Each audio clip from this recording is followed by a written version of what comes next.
All right, today is Blade Friday, and we have a visitor. This is the Land O'Lakes Princess. She's been on that label since 1928, but recently got canceled by the cancel culture who are trying to wipe out the Native American Indians in all forms, and as of now, she truly is MIA. So I guess I have to use this one. This is the new logo. Blank. That really sucks. So let's take a look at the blade I have for Blade Friday. And I'm going to take a look at this. This is a LeatherMan. It's a LeatherMan tool. And the company is located in Portland, Oregon.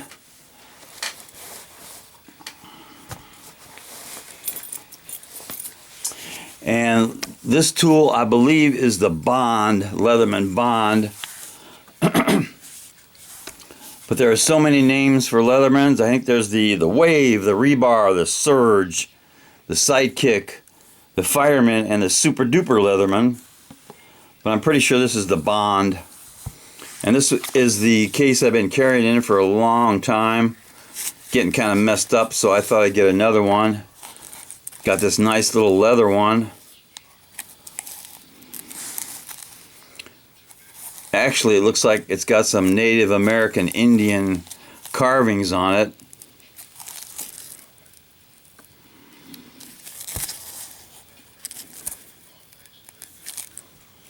So let's take a look at this LeatherMan.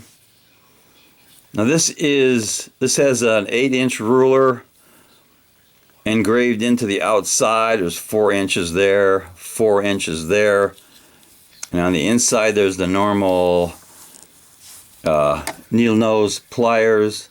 It's also a wire cutter, and this one has a total of 1, 2, 3, 4. Looks like 8 blades. So let's close this up and see if we can do some specs on the blade itself.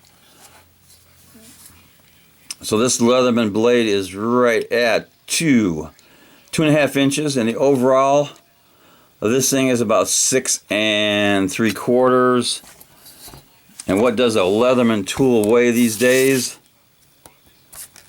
Let's take a look at this one anyway. This one weighs 5.2 ounces. See how sharp it is.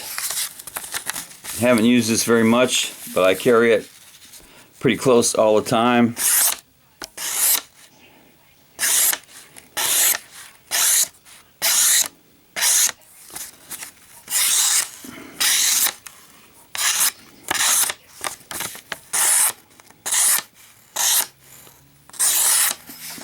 So it's still nice and sharp. It's held its edge for quite a while. Let's do one final test on this LeatherMan. I think I said it was the Bond. I'm not sure, but it's a LeatherMan nonetheless. Let's do a drop test.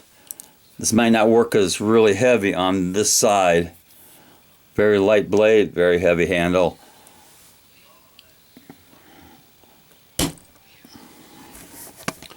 Okay, so it actually did stick. Kind of fell to the heavy side a little bit, but it did stick. So it passed the drop test.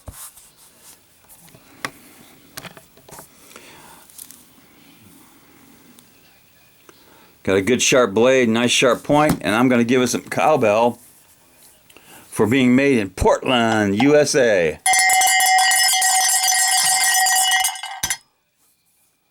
Knuckle bump.